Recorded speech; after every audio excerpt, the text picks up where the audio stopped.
first episode of The Mind Robber is the only episode of Doctor Who in history to not have a writing credit, and therein lies a tale. Welcome to the Time Treadmill. I'm Ron, and these are my sweaty thoughts about Doctor Who.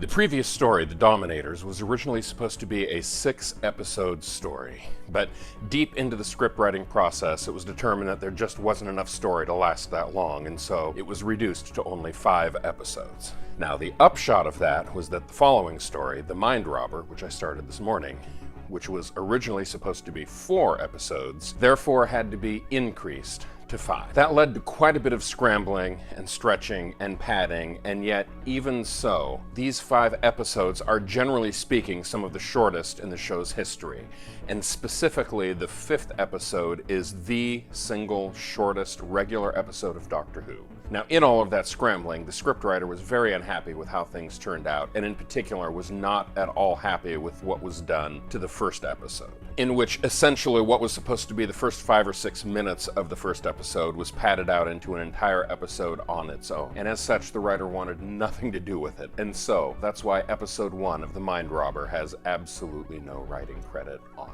Now, there are a couple other weird things about this story. The biggest one being that at the very beginning of the second episode, Jamie McCrimmon is suddenly turned into a 2-dimensional, flat, stand-up poster board. And he spends about half the episode as just a photograph until the Doctor is forced to solve a puzzle and reconstruct Jamie's face out of magnetic pieces on a wall. Unfortunately, he reconstructs the wrong face, and when Jamie comes back to 3-dimensional life, he's an entirely different person. He's still Jamie, but played by a totally different actor. And that actor carries on in the role of Jamie both in the second and third episodes before things change back to normal. So what happened?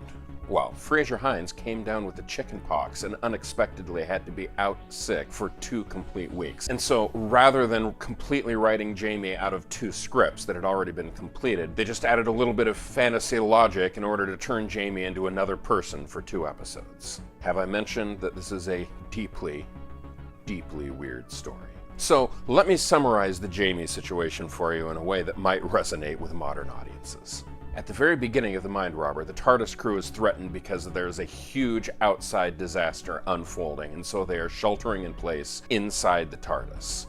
Unfortunately, both Jamie and Zoe are tempted to leave the TARDIS, to violate the shelter-in-place orders given by the Doctor, and to go out into the outside world. In the resulting tragedy, Zoe winds up mostly okay, but Jamie contracts a deadly virus, is completely disabled, and literally laid flat for 2 weeks. All of which is me emphatically saying to you, my imaginary viewers, please, stay home, stay safe, be kind, be patient, and I will see you tomorrow with the remainder of this weird story.